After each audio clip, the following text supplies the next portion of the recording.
Hello everyone, welcome. This is Vaishnavi Agrawal and we are studying macroeconomics. This is the part 8th and in this part we will cover NCERT questions of 4th chapter determination of income and employment. So let's get started with the very first question. Question number first, what is marginal propensity to consume? How is it related to marginal propensity to save? तो इस question में दो parts हैं. First part में आपसे पूछा है what is MPC, that is marginal propensity to consume, and what is the relationship between MPC and MPS, that is marginal propensity to save. Okay, so let's do it. सबसे पहले मुझे बताओ marginal propensity to consume, MPC क्या होता है? MPC is a ratio between change in consumption upon change in income. आपकी income के वजह से जो भी चेंज हो रहा है आपके कंजम्पशन में उसका रेशियो. तो क्या हो गया ये? रेशियो हो गया किसका? कंजम्पशन के चेंज का. ये डेल्टा जो साइन होता है ये हमको क्या डिनोट करता है? चेंज डिनोट करता है. तो ये होता है हमारा एमपीसी. अब एमपीसी के कुछ कुछ फीचर्स होते हैं. क्या फीचर्स होते हैं? कि एमपीसी की जो वैल्यू होती है वो 0 to 1 के बीच में होती है. किसके बीच में होती है? 0 to 1 के बीच में होती है. अब ऐसा क्यों? अगर आप देखो आपकी इनकम क्या होती है? Consumption plus savings. अगर मैं बोलूं कि आपकी इनकम में चेंज हो रहा है तो क्यों हो रहा होगा? कंजम्पशन और सेविंग के चेंज की वजह से हो रहा होगा. राइट? कोई डाउट इसमें? तो इसीलिए क्या होता है, इसकी जो वैल्यू होती है वो हमेशा इस पॉइंट पे चलती है. इसको हम और एक्सप्लेन करेंगे जब हम सेकंड पार्ट क्वेश्चन का सॉल्व करेंगे. क्वेश्चन का सेकंड पार्ट हमें क्या बोल रहा है? एमपीसी और एमपीएस में क्या रिलेशनशिप होता है. तो जैसे ही मैंने आपको बताया कि इनकम का चेंज क्यों होगा? कंजम्पशन और सेविंग्स के चेंज से होगा. अगर हम इस पूरे इक्वेशन को पूरी इनकम से डिवाइड कर लें तो हमको क्या मिल जाएगा? Change in y upon change in y is equals to change in c upon change in y plus change in s upon change in y. कोई डिफरेंस तो आया नहीं. सॉल्व कर लो. y को क्या आ जाएगा? 1. Change in c upon change in y हमने अभी पढ़ा क्या होता है? MPC plus change in S upon change in Y क्या हो जाएगा? MPS. Marginal propensity to save क्या होता है? कि आपकी सेविंग्स में क्या चेंज आ रहा है आपकी इनकम के वजह से उसका रेशियो. तो हमें क्या मिल गया रिलेशनशिप? कि एमपीसी और एमपीएस का सम क्या होता है? हमेशा 1 होता है. अब इसी सेकंड पार्ट को आप यहाँ अप्लाई करो. अगर इनका सम 1 होता है इसका मतलब क्या हुआ? कि अगर आपका एमपीएस 0 है, अगर आपकी सेविंग्स का चेंज इन सेविंग्स क्या है? 0 है, तो यहाँ पे मैंने 0 लिख लिया और ये मुझे पता है कि 1 ही होगा. यहाँ चेंज इन कंजम्पशन बचा तो आपकी एमपीसी की वैल्यू क्या आ जाएगी? 1 आ जाएगी. तो अगर सेविंग 0 है तो आपका एमपीसी क्या हो गया? 1 हो गया. तो हमेशा वैल्यू इससे ज्यादा क्या होती है? नहीं जा सकती है. I am sure it is very clear. Let's see the slides and understand it better. Okay, what is marginal propensity to consume? The ratio of change in consumption expenditure to change in total income. Bracket formula MPC is equals to change in consumption, that is your del C, by change in income, that is your del Y. Clear? Second, यहाँ पे हमें उसी marginal propensity consume को एक graphical representation देने के लिए table explain किया है. जहाँ मुझे क्या फर्स्ट में इनकम दी हुई है. आप देखो आपको इनकम का कांस्टेंट चेंज कितना दिया हुआ है? सिर्फ 100 दिया हुआ है ना? तो आपका क्या हुआ? चेंज इन इनकम 100 हो जाएगा. सिमिलरली आपको यहाँ पे कंजम्पशन का चेंज भी कांस्टेंट दिया है. कितना? 80 दिया है. अब आपने फॉर्मूला अप्लाई कर दिया किसका? Change in C upon change in Y और आपका एमपीसी क्या आ गया? 0.80 आ गया. अब आप यहाँ देखो आपका कंजम्पशन कभी 0 नहीं हो सकता है. राइट? अब कंजम्पशन कभी 0 नहीं हो सकता है तो आपका जो कंजम्पशन कर्व होगा वो हमेशा कहाँ से शुरू होगा? वाई एक्सेस से शुरू होगा. कभी भी ओरिजिन से शुरू नहीं होता है. ठीक है? अब कंजम्पशन आपकी मतलब अगर इनकम 0 भी है तो भी आपका नॉर्मल कंजम्पशन हमेशा होता है. तो क्या हुआ? ये पूरे एरिया को हम क्या बोलते हैं? ऑटोनॉमस कंजम्पशन बोलते हैं. मतलब आपकी इनकम पे जो कंजम्पशन डिपेंड नहीं करता है, आपकी इनकम नहीं होगी तो भी जो कंजम्पशन होगा उसको हम क्या बोलते हैं? Autonomous consumption. लास्ट चीज जो आपको कंजम्पशन कर्व में नोटिस करनी है it is an upward sloping curve. ये एक पॉजिटिव स्लोपिंग कर्व है. ऐसा क्यों? क्योंकि अगर आपकी इनकम बढ़ेगी तो डेफिनेटली उसका कुछ पार्ट कंजम्पशन भी बढ़ेगा. बट अगर आपका चेंज इन कंजम्पशन बढ़ रहा है दैट मीन्स आपका चेंज इन इनकम क्या है? कम हो रहा है. अब इसके बाद हमने इसके फीचर्स देखे. क्या क्या फीचर्स है? कि जो वैल्यू होती है वो हमेशा 0 से 1 के बीच में होती है. ये भी देख लिया हमने कि कंजम्पशन 0 है तो एमपीसी 0 होगा और सेविंग 0 है तो एमपीसी क्या हो जाएगा? 1 हो जाएगा। MPC of poor is more than MPC of rich. See, income में थोड़े से चेंज आने से अगर कंजम्पशन में कुछ भी चेंज आ रहा है तो उसका इम्पैक्ट हमेशा पुअर पीपल में ज्यादा होगा, रिच को उस मार्जिन डिफरेंस से फर्क कम पड़ेगा। इसीलिए जो मार्जिनल प्रोपेंसिटी पुअर्स की होती है कंज्यूम करने की, वो कंपैरेटिवली क्या होती है? बहुत ज्यादा होती है एज कंपेयर टू रिच। आप इसको याद रख सकते हो, ये आपको एक 1 मार्कर में आ सकता है। एमपीसी को हम स्लोप ऑफ कंजम्पशन कर्व बोलते हैं, ये सबको पता होगा। इसको हम बी से डिनोट करते हैं। किससे डिनोट करते हैं एमपीसी को? बी से डिनोट करते हैं। Okay, second part of the question is what is the relationship between MPC and MPS. तो हमने क्या किया? हमने देखा कि अपना change in income is equals to change in consumption plus change in saving. इस पूरी इक्वेशन को हमने क्या किया? डिवाइड कर दिया किससे? चेंज इन वाई से। जैसे ही डिवाइड किया क्या हुआ? चेंज इन वाई 1 आ गया। अब बताओ, change in consumption upon change in income MPC and change in saving upon change in income MPS. तो हमें क्या मिल गया कि sum of MPC and MPS is always equals to 1।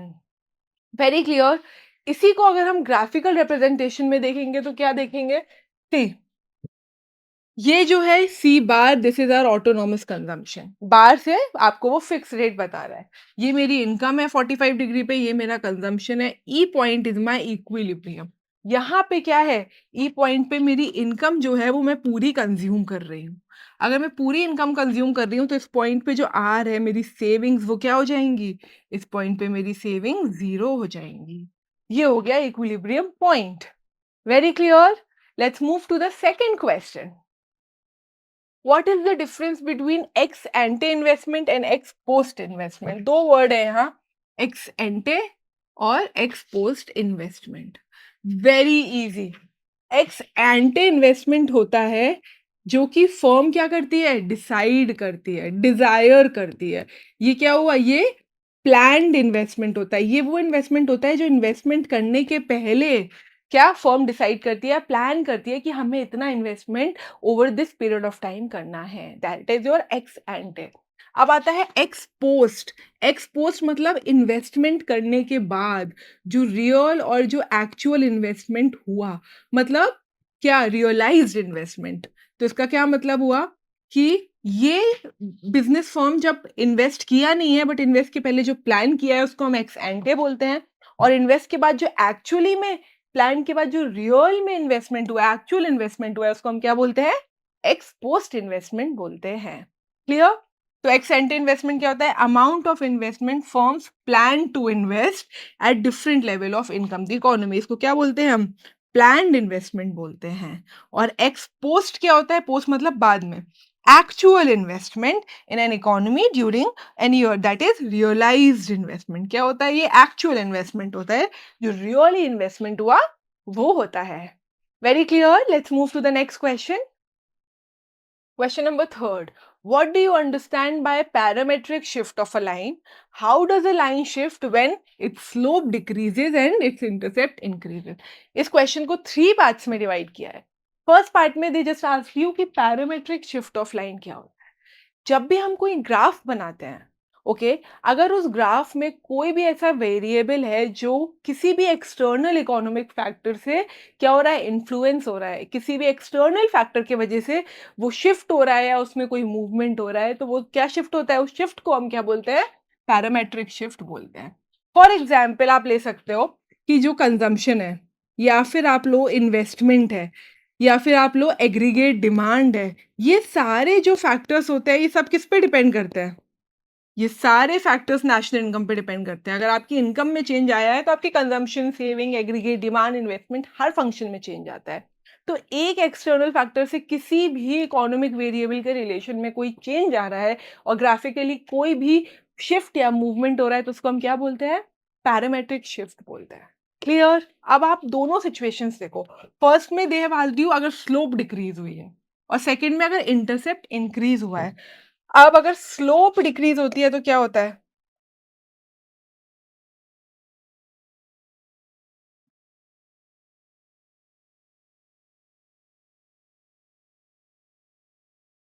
ये रही मेरी स्लोप। ओके, ये रही।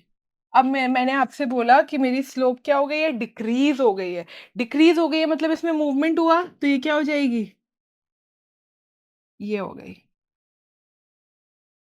अब इसका क्या मतलब हुआ कि आपकी स्लोप डिक्रीज़ हो गई? वो कर्व क्या हो गया? फ्लैट हो गया। तो कर्व फ्लैटर हो गया एज़ कंपेयर जो वो पहले था। तो स्लोप डिक्रीज़ होने में तो ये हुआ, राइट? अब सेकंड सिचुएशन आपको क्या दी है? अगर आपका इंटरसेप्ट क्या हो जाए? इंक्रीज़ हो जाए। इंटरसेप्ट अगर इंक्रीज़ हुआ है उसका क्या मतलब हुआ? कि आपका मूवमेंट नहीं क्या हुआ है? शिफ्ट हुआ है। तो ये रहा मेरा कर्व, ठीक है? अब मैंने आपसे बोला कि क्या हुआ है इसमें? इसका इंटरसेप्ट चेंज हो गया है। स्लोप चेंज नहीं हुई है, इंटरसेप्ट चेंज हुआ है तो क्या होगा? ये पूरा कर्व क्या होगा? या ऊपर या नीचे शिफ्ट होगा। इंक्रीज़ हुआ है तो यही होगा और कुछ तो नहीं होगा। तो अब अगर इंक्रीज़ हुआ है तो इसके राइट साइड में इसका शिफ्ट आ गया, तो ये आ गया। अब आपने इसमें क्या नोटिस किया कि क्या हुआ? पैरेलल शिफ्ट हुआ, है ना? सेम शिफ्ट हुआ तो पैरेलल शिफ्ट हुआ। और कोई कर्व में चेंज आया नहीं, तो no change in our curve. Curve जैसा था वो सेम ही है, सिर्फ क्या हुआ? वो पैरेलली ऊपर चेंज हो गया। तो ये हो गया जब आपका इंटरसेप्ट इंक्रीज हुआ। शिफ्ट और मूवमेंट का कॉन्सेप्ट है, it's very easy, I hope you understood it. ठीक है, तो सबसे पहले पैरामेट्रिक शिफ्ट ऑफ लाइन क्या होता है? It often represents a change in exogenous variables और पैरामीटर्स। एक्सोजीनियस का मतलब क्या हो गया? एक्सटर्नल फैक्टर्स में change that affect the relationship between different economic variables such as consumption, investment, aggregate demand, savings, सारे इनमें। क्लियर? अब इसमें दो सिचुएशन थी। फर्स्ट की स्लोप लाइन का डिक्रीज हुआ है, स्लोप जैसे ही क्या होगा? डिक्रीज, तो क्या होगा? वो कर्व फ्लैट हो जाएगा। और वो कितना फ्लैट होगा कि वो डाउनवर्ड चला जाए या क्लॉकवाइज अपने इंटरसेप्ट से टर्न हो जाए, depends on the situation. Very clear? Second part क्या था क्वेश्चन का? when the intercept of a line increases। अब अगर इंटरसेप्ट हुई तो क्या हुआ? लाइन शिफ्ट होगी। लाइन जैसे ही शिफ्ट हुई, कैसे शिफ्ट होगी? पैरेलली शिफ्ट होगी अपने ओरिजिनल पोजीशन से। स्लोप जो होगा उसमें कोई चेंज नहीं आएगा, स्लोप बिल्कुल सेम रहेगा। Clear? Let's move to the next question. Question number 4. What is effective demand? How will you derive the autonomous expenditure multiplier when price of final good and rate of interest are given? आपको बोला है इसमें दो parts है। First very easy, effective demand क्या होता है? Effective demand is a situation जहां पे आपकी aggregate demand is equals to aggregate supply. मतलब इफेक्टिव डिमांड कौन सी सिचुएशन होती है? Effective demand is the situation of equilibrium. Effective demand is the situation of equilibrium, जब आपकी एग्रीगेट डिमांड और आपकी एग्रीगेट सप्लाई इक्वल है। दैट मीन्स जब आपकी इकोनॉमी इक्विलिब्रियम पे है तो हम उस डिमांड को क्या बोलते हैं? Effective demand. Very clear? First part में कोई डाउट? ठीक है, अब सेकेंड पार्ट में आपको बोला है कि आपको मल्टीप्लायर की वैल्यू निकालनी है, डिराइव करनी है। ठीक है, जब आपको प्राइस और रेट ऑफ इंटरेस्ट क्या है? कांस्टेंट दिया हुआ है, हमने ये किया, तो अब इसको कैसे करेंगे? ठीक है, अगर हमें पता है कि हमारा प्राइस भी कांस्टेंट हो गया है और रेट ऑफ इंटरेस्ट भी कांस्टेंट हो गया है, इसको हटा देते हैं। अब हमको क्या सॉल्व करना है? अब हमें देखना है कि हम एक्सपेंडिचर मल्टीप्लायर की वैल्यू कैसे निकालेंगे। तो मल्टीप्लायर की वैल्यू निकालने के लिए सबसे पहले मुझे बताओ इक्विलिब्रियम सिचुएशन क्या होती है? When your aggregate demand is equals to your income. कोई डाउट? क्लियर? अब आप मुझे बताओ एग्रीगेट डिमांड क्या होता है? Aggregate demand is equals to your consumption plus your investment. Very clear? यहाँ से एक पार्ट। अब हमें यहाँ पे मिल गई एग्रीगेट डिमांड की वैल्यू। अब इसमें से मुझे बताओ कंजम्पशन कैसे होता है? कंजम्पशन का क्या फॉर्मूला होता है? Autonomous consumption plus MPC that is b और योर इनकम। ये फॉर्मूला हम लोगों ने पढ़ा है, कंजम्पशन फंक्शन का फॉर्मूला। अब अगर हम इसी चीज को वो करेंगे, सब्स्टिट्यूट करेंगे, aggregate demand is equals to income. Income को इनकम रहने देते हैं, एग्रीगेट डिमांड की जगह हमने क्या लिया था? सी प्लस आई, है ना? सी की जगह हम क्या लिख सकते हैं?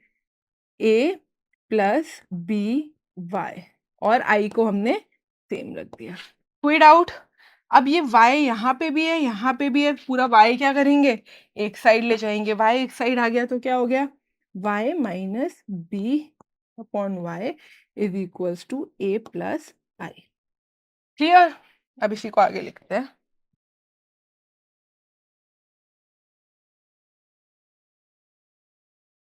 अब यहाँ पे जब हमने ये देखा है कि हमारा एक्सपेंडिचर क्या है, कांस्टेंट है, दैट मीन्स ये टर्म क्या हो गया, इन्वेस्टमेंट का कांस्टेंट हो गया।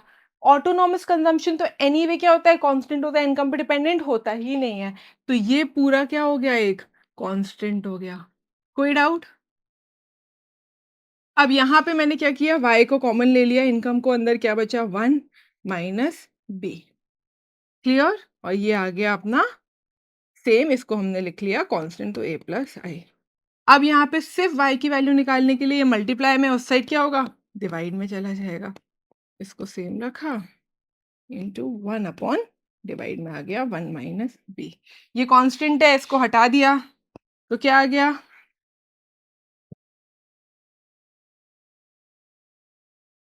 y is equals to 1 upon 1 minus b. अब ये आ गया अपना k, that is your multiplier, 1 upon 1 minus b को हम क्या लिखते हैं, MPC। ये क्या आ गया आपका एक्सपेंडिचर मल्टीप्लायर डिराइव हो गया। Any doubt? Very easy. हमने क्या किया, सबसे पहले हमने इक्विलिब्रियम सिचुएशन लिखी, that is aggregate demand is equals to your income. Aggregate demand का दूसरा फॉर्मूला क्या होता है, कंजम्पशन प्लस इन्वेस्टमेंट। कंजम्पशन की वैल्यू को सब्स्टिट्यूट करके हमने क्या किया, इनकम की वैल्यू निकाली और उसको एक्सपेंडिचर की इक्वल किया, और हमें क्या मिल गया, हमारा एक्सपेंडिचर मल्टीप्लायर मिल गया। I hope it is very clear. इसका फर्स्ट पार्ट इफेक्टिव डिमांड था, जो क्या होता है, aggregate demand and aggregate supply जहाँ इक्वल होते हैं, condition of equilibrium. Very easy question. Okay. The level of income where aggregate demand is equals to your aggregate supply. Let's move to the next question. Question number 5. Okay, it is a numerical question. Measure the level of ex ante aggregate demand when autonomous investment and consumption expenditure is 50 crores and MPS is 0.2 and the level of income is 4000 crore. सबसे पहले तो हमको क्या करना है, एक aggregate demand निकालनी है, तीनों चीजें हमें दी गई हैं। Okay, second part of the question, state whether the economy is in equilibrium और नॉट, साइड रीजंस। फिर हमें बताना है कि इक्विलिब्रियम में है कि नहीं। तो सबसे पहले इसका फर्स्ट पार्ट सॉल्व करते हैं, एग्रीगेट डिमांड निकालने का। जल्दी से बताओ क्या फॉर्मूला हो जाएगा एग्रीगेट डिमांड का।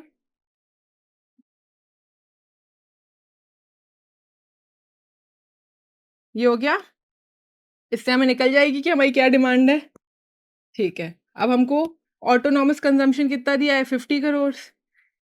बी इज एमपीसी, हमें एमपीसी दिया है क्या, नहीं, हमें एमपीएस दिया है 0.2। अब मेरे को बताओ हमने क्या पढ़ा था, MPC plus MPS is equals to 1, जिसमें से हमें एमपीएस की वैल्यू क्या दे दी है, 0.2 इज इक्वल्स टू 1। तो एमपीसी क्या हो जाएगा, 1 minus 0.2 that is equals to 0.8। तो ऑटोनॉमस 50 हो गया, बी की जगह हमने क्या आ गया हमारा वैल्यू 0.8, और इनकम हमें कितनी दी है, 4000। क्लियर? सॉल्व कर लो इसको, 50 प्लस 0.8 मल्टीप्लाई बाय 4000, 50 प्लस 8 4 ज़ा 32, 3 0 1 के बाद पॉइंट 3200, तो क्या आ गया, 3250 आ गया आपका क्या, कंजम्पशन, आपका एग्रीगेट डिमांड। ये आ गई आपकी एग्रीगेट डिमांड। क्लियर? क्योंकि आपको ऑटोनॉमस इन्वेस्टमेंट तो दी गई है, 50 में एडेड है। क्लियर? तो ये आ गया मेरा एग्रीगेट डिमांड। अब मेरा फर्स्ट पार्ट हो गया यहाँ पे। सेकेंड पार्ट में मुझे क्या करना है, state whether the economy is in equilibrium और नॉट। अब आप मुझे बताओ इक्विलिब्रियम कंडीशन क्या होती है, when your aggregate demand is equals to your income. ये होती है इक्विलिब्रियम कंडीशन, है ना। अब आपकी एग्रीगेट डिमांड आई है 3250, है ना, और आपको इनकम कितनी दी गई है, 4000 दी गई है। ये इक्वल है क्या, नहीं है। अगर ये इक्वल नहीं है तो क्या हो गया, no, economy is not in equilibrium. और अब उसमें क्या बोला है नेक्स्ट चीज, कि आपको रीजन देना होगा। तो आप क्या लिखोगे, economy is not in equilibrium because aggregate demand is not equals to your national income. Clear? Any doubts? Let's move to the next question. Question number 6. Explain paradox of thrift. Paradox of thrift क्या होता है? Paradox of thrift एक बहुत छोटा-सा और interesting concept है, जिसमें बोला कि अगर पर इंडिविजुअल, हर एक जो इंडिविजुअल है वो अपना मार्जिनल प्रोपेंसिटी टू सेव बढ़ा ले, दैट मीन्स वो इनकम से अपना ज़्यादा पार्ट सेव करने लगे, तो एट द एंड जब आप उसको कलेक्टिवली देखोगे जो टोटल सेविंग्स होंगी, या तो वो सेम रहेंगी जो पहले हो रही थी या उससे कम हो जाएँगी, पर उससे ज़्यादा नहीं होंगी। इसी को हम क्या बोलते हैं? पैराडॉक्स ऑफ थ्रिफ्ट बोलते हैं। ठीक है? तो क्या होता है, if all people of the economy, all the people of economy increases the proportion of income they save, मतलब if MPS of economy increases, the total value of savings of economy will not increase. Total value जो saving की हो रही थी that will not increase, it will either decline, या तो वो चीज कम हो जाएगी या फिर वो बिल्कुल अनचेंज्ड रहेगी, उसमें कोई चेंज नहीं आएगा। This result is known as paradox of thrift. इसको हम क्या बोलते हैं? Paradox of thrift. ये क्या बोलता है, ये ऐसा क्यों होता है? Which states that people become more thrifty. People क्या करते हैं एट द एंड? ज्यादा थ्रिफ्टी हो जाते हैं वो, और अपने पास सेव करते करते क्या करते हैं, ज्यादा थ्रिफ्टी हो जाते हैं, that they and up saving less और सेम एज बिफोर। या तो वो जो पहले सेव कर रहे थे वही करेंगे या फिर उससे कम करेंगे, पर ज्यादा नहीं करेंगे। I hope it is clear. This is all for today. I hope you understood it. Thank you so much.